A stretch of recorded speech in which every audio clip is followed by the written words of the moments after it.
Olá, querido irmão, a graça e a paz do Senhor Jesus, bom dia. Mais uma vez nós estamos aqui para compartilhar os nossos 21 minutos durante 21 dias. Obrigado pela sua presença. Nós estamos aqui no quarto dia, ok? E é para nós uma alegria imensa. O tema do nosso livro hoje, o capítulo, é crise de perseguição. Eu quero ler um versículo com você. Mateus capítulo 5, versículo de 10 a 12. Diz assim a palavra do Senhor: Bem-aventurados perseguidos por causa da justiça, porque deles é o reino dos céus. Bem-aventurados sois quando por minha causa vos injuriarem e vos perseguirem e mentindo disserem todo mal contra vós.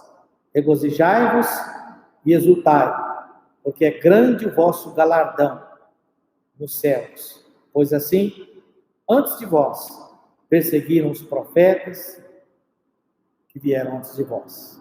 Amém? Eu denominei esse capítulo desse livro Crise de Perseguição. Confesso para os irmãos que essa caminhada já servindo ao Senhor, muitas coisas já tenho experimentado um pouco delas. E também não foi diferente com relação a crises de perseguições ou perseguição. Um dado momento da minha vida, por exatamente entender, compreender da parte de Deus a questão da visão celular, a forma como que Deus estabeleceu que a sua igreja viesse a ser fundada, como está estabelecido em Atos capítulo 2, e compreender também na prática como é o formato que melhor agrada ao Senhor e às Escrituras de ser igreja através das células. Eu sofri muita perseguição e foram dias angustiantes, foram bastante complicados para mim. E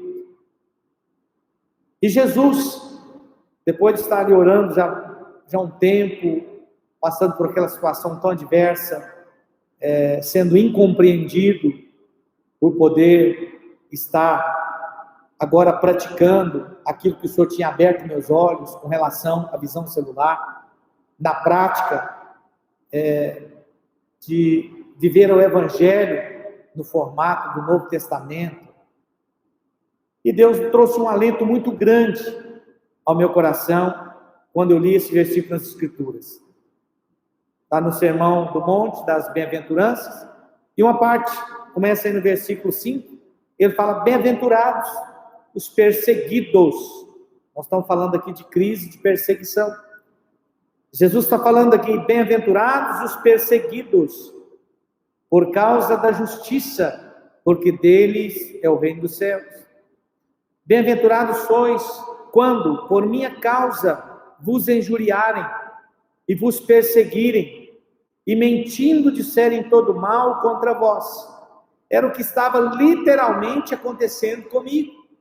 E Jesus, de uma forma poderosa, ele me trouxe alento, conforto, esperança, alegria, libertação daquela opressão, por meio daquela perseguição que eu estava sofrendo, por causa do formato e a forma de praticar e viver a vida da igreja.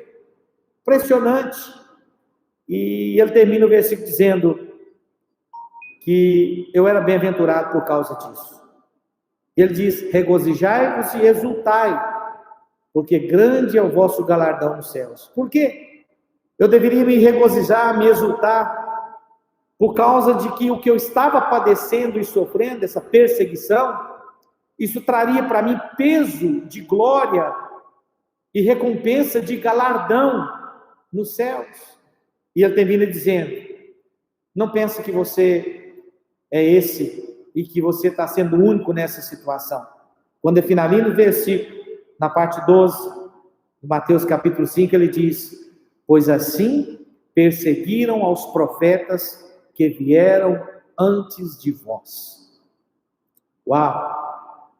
Aquilo trouxe um alento muito grande, porque eu pude compreender Jesus falando comigo e me mostrando exatamente que eu pude fazer então, abrir meu entendimento, fazer uma leitura desde a existência da raça humana, em todo o tempo da perseguição, que inclusive instaurou do próprio Satanás para matar Jesus, para que ele nem nascesse, e para que quando ele nascesse também, Herodes, houve essa crise de perseguição para que Jesus fosse morto.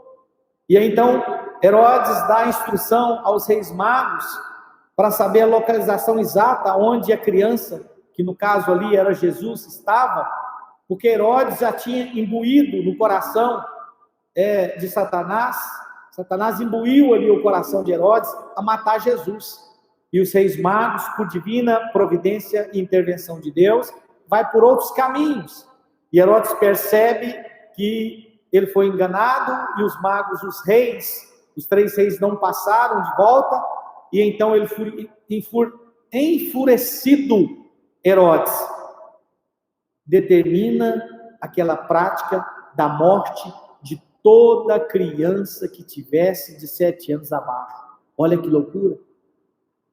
É porque Satanás queria matar Jesus, porque queria matar o mover no início. Assim também todos os moveres da história, há uma perseguição, há uma crise de perseguição. E aí eu pude compreender claramente que Jesus está falando, olha, isso foi comigo, mas antes de mim mesmo, isso vieram com os profetas antes de vós. Jesus, ele cita desde Gênesis até o último profeta do Antigo Testamento, e você vê isso de uma forma tão clara, como que ele é tão maravilhoso. Isso trouxe alento, isso trouxe esperança, isso trouxe libertação para mim, foi libertador, e trouxe paz, e trouxe renovo e força para que eu pudesse continuar a pregar o Evangelho da graça de Deus, da forma clara nas Escrituras. Talvez você tenha passado alguma crise de perseguição, e eu quero nesta manhã, no caso aqui desse devocional nosso, meio-dia, nesse dia, o nosso 4º dia, trazer esperança para você. Não olhe para a crise. Essa crise de perseguição, com certeza, ela há de promover uma oportunidade para você avançar mais em Deus, para você crescer mais no Senhor, na sua palavra. Isso é muito importante. Atente para isso. Ok? Jesus, ele insta com os discípulos a passarem a outra margem. E mais uma vez ele traz uma briga, ele compra uma briga, trazendo para si uma crise de perseguição. E ele é expulso daquela cidade de Gadara. E veja bem, Jesus foi expulso e comprou toda essa briga e essa crise que se tornou sobre ele uma perseguição por causa de uma única vida, o gadareno. Um homem no qual vivia preso por uma legião de demônios, mas a palavra do Senhor diz que uma alma vale mais do que o mundo inteiro. Esse é o verdadeiro valor com que o Senhor nos ama.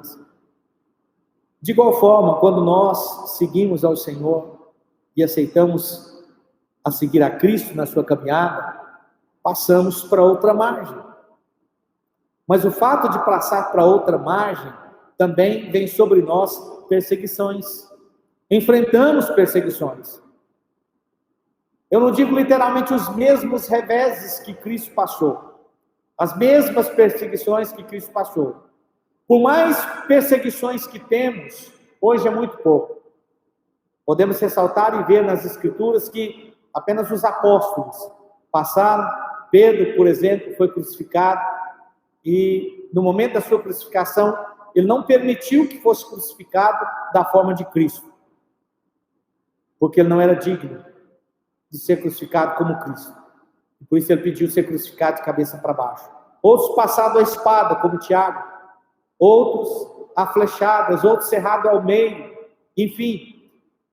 E no início da caminhada cristã, quantos mártires, além dos apóstolos, homens, mulheres, crianças, que foram e viraram espetáculos nas arenas, e que vieram a ser como tochas incendiados por causa do Evangelho. Nós vemos os mártires, tochas humanas, nos primeiros séculos do cristianismo. Muitos cristãos foram perseguidos por não seguirem a religião oficial do Império Romano. Essa é a história real. E as formas de execução eram as mais variadas possíveis, desde o apedrejamento até a crucificação e a morte por fogo, entre outras. Em Roma, essas execuções elas costumavam ser realizadas no Coliseu, como um espetáculo ao público. Os cristãos eram martirizados no Coliseu e eram mortos sendo lançados às feras, como leões, ou mesmo sendo crucificados. Alguns imperadores mais cruéis, como Nero, que criou os espetáculos noturnos em que os cristãos eram crucificados e eram queimados, transformados em tochas humanas para iluminar a arena na sua própria execução. As execuções dos cristãos no Coliseu, elas foram inauguradas pelo imperador Trajano no ano 107 depois de Cristo, a data provável. E o imperador, passando por Antioquia da Síria, exigiu que os cristãos locais prestassem culto aos deuses romanos. No caso, Santo Inácio, que foi um bispo de Antioquia, ele se recusando a prestar esse culto, por isso foi condenado e lançado à cova dos leões no Coliseu, em Roma. E o Coliseu romano era um local de gladiadores, de festividades e show para os civis romanos. E alguns desses cristãos participavam desses shows, sendo devorados por leões ou mortos de formas criativas pelos gladiadores. É importante notar que durante os 3 primeiros séculos da era cristã, não existia civis romanos como fossem cristãos, mas eles eram politeístas, os cristãos daquela época. E alguns judeus que sofriam preconceito pela sua etnia. Porque os cristãos, irmãos, daquele período, eles viviam em comunidades ao redor de Roma. E tal comunidade, por exemplo, como Jerusalém, aos seus arredores, de Corinto, de Antioquia, de Gálatas e por aí afora. E essas comunidades cristãs, para que os irmãos tenham uma ideia, elas não participavam da sociedade romana. Esses cristãos, eles não adoravam a César e não trabalhavam para o Estado, apenas na sua localidade, apenas nas suas comunidades. E por esses motivos civis romanos, eles eram enxergados, os cristãos eram enxergados como hereges, ou denominados como huguenotes. E consideravam eles como marginais. Os cristãos, por agir dessa forma e viver dessa forma, eram considerados como bandidos e considerados como pessoas que prejudicavam o desenvolvimento social romano. E assim, o próprio povo de Roma apoiava a perseguição aos cristãos e aos líderes cristãos que morriam como shows e espetáculos no Coliseu. Para vocês terem uma ideia, o que é registrado na história, a grande perseguição católica, na noite de 23 para 24 de agosto, no ano de 1572, os sinos da Catedral de Saint-Germain-l'Auxerrois fizeram que o prenúncio do dia de São Bartolomeu, que era um dia de serem o dia dos mártires. Por quê? Nessa mesma noite, denominada de São Bartolomeu, no ano de 1572, os católicos massacraram os huguenotes na França. Os irmãos terem ideia, somente em Paris, 3.000 protestantes foram exterminados nessa mesma noite. A violência estava espalhada por todo o país e o número de huguenotes mortos foram dezenas de milhares. Foi chamado de Inquisição. Não podemos deixar de frisar alguns registros mais bárbaros e registros cruéis na história da Inquisição religiosa. Essa Inquisição, a noite de São Bartolomeu, e que foi praticada pelos católicos, pelos reis católicos, através da Inquisição, mataram, segundo a Wikipédia, segundo a história real, entre 70 e 100 mil seguidores de Cristo huguenotes, que eram chamados de hereges.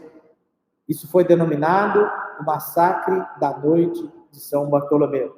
Você pode pesquisar, são as fontes do Wikipédia, noite de São Bartolomeu, massacre de São Bartolomeu. Foi um episódio da história onde a repressão ao protestantismo, a perseguição ao protestantismo pelos reis franceses, e esses reis que eram católicos. Esses assassinatos aconteceram entre 23 e 24 de agosto de 1572. Isso em Paris, no dia de São Bartolomeu. Somente em Paris, esses protestantes foram mortos. Naquela noite foram mais de 3.000. Então, são fontes reais aí da história, para você compreender um pouco mais da crise de perseguição religiosa. Isso durante esses 76.000 cristãos mortos, foi aproximadamente durante os 500 anos.